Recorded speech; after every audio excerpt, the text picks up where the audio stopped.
Servus, ich grüße dich. Schön, dass du da bist. Heute zeige ich dir, wie du ganz einfach geklärte Butter selbst herstellen kannst. Denn dieses vielseitige Küchenwunder ist nicht nur ideal zum Braten und Backen, sondern auch gesünder und wesentlich länger haltbar. Es ist perfekt für alle, die Qualität schätzen und kostengünstig ihren Gerichten ein ganz besonderes Aroma verleihen wollen. Und los geht's! Wir starten damit, indem wir 1 Kilo Butter in einen Topf geben. Du kannst auch mehr oder weniger Butter nehmen. Nur je mehr du nimmst, je länger braucht der Klärungsprozess. Und schmelzen die Butter ein, genauso wie du es bei mir sehen kannst. Diesen ersten Schritt mache ich kostengünstig auf meinem Ofen, denn da ist es einfach am wärmsten. Du kannst das auch auf deinem Herd durchführen, das ist voll und ganz dir überlassen. Nachdem die Butter vollständig geschmolzen ist, stelle ich sie auf den Herd.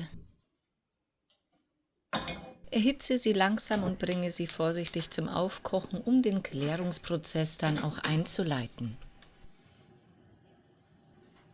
Dabei trennt sich die Butter in ihre Bestandteile auf. Oben bildet sich Schaum aus dem Milcheiweiß, während sich unten am Topfboden feste Bestandteile absetzen. Der gesamte Vorgang dauert jetzt etwa 40 Minuten. Keine Sorge, ich zeige dir das mit einer erhöhten Geschwindigkeit, damit ihr direkt sehen könnt, wie sich die Schichten bilden und auch voneinander absetzen. Du merkst also, dass du gar nicht viel Zuarbeit leisten musst, sondern nur ab und an nach dem Rechten sehen, ob die Butter nicht zu heiß wird. Hier ist der Schaum mit dem Milcheiweiß deutlich zu sehen. Es ist wichtig, dass dieser eben nicht verbrennt, da er sonst den Geschmack der geklärten Butter negativ beeinflussen könnte.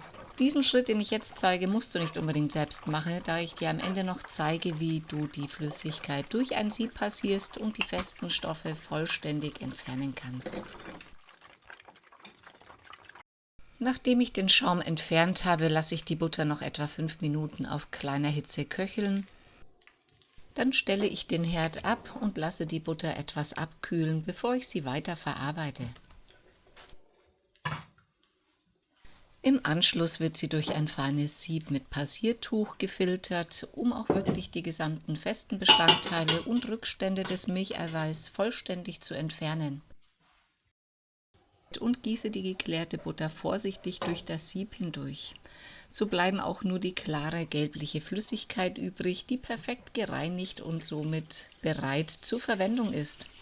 Dieser Schritt sorgt dafür, dass die Butter eine längere Haltbarkeit und eine bessere Hitzebeständigkeit erhält. Nun siehst du zu guter Letzt noch die Milchfeststoffe auf dem Topfboden. Drücke noch das Passiertuch mit einem Löffel aus, um wirklich nichts von der geklärten guten Butter zu verschwenden. Die flüssige geklärte Butter wird nun vorsichtig in saubere, luftdicht verschließbare Gläser abgefüllt.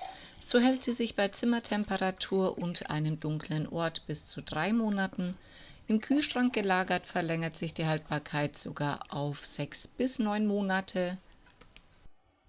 Und von einem Kilo Butter erhältst du in der Regel 750 bis 800 Gramm geklärte Butter. Der Verlust entsteht durch die Entfernung von Wasser, Milcheiweiß und anderen Bestandteilen. Der genaue Ertrag kann je nach Butterqualität und Sorgfalt beim Klärungsprozess leicht variieren. Gebe zu guter Letzt auf die heißen Gläser die Deckel drauf, dann zieht das Glas nämlich auch schön an beim Abkühlen. So lasse ich die Gläser eben genau abkühlen und zeige euch gleich noch, wie sie von innen aussieht. Die eigene Herstellung spart euch nicht nur einen Haufen Geld, sondern ihr wisst letzten Endes auch, was drinnen ist. Ich wünsche dir nun gutes Gelingen, viel Freude beim Selbermachen. Lasst es euch gut gehen. Bis demnächst. Pfiat's euch!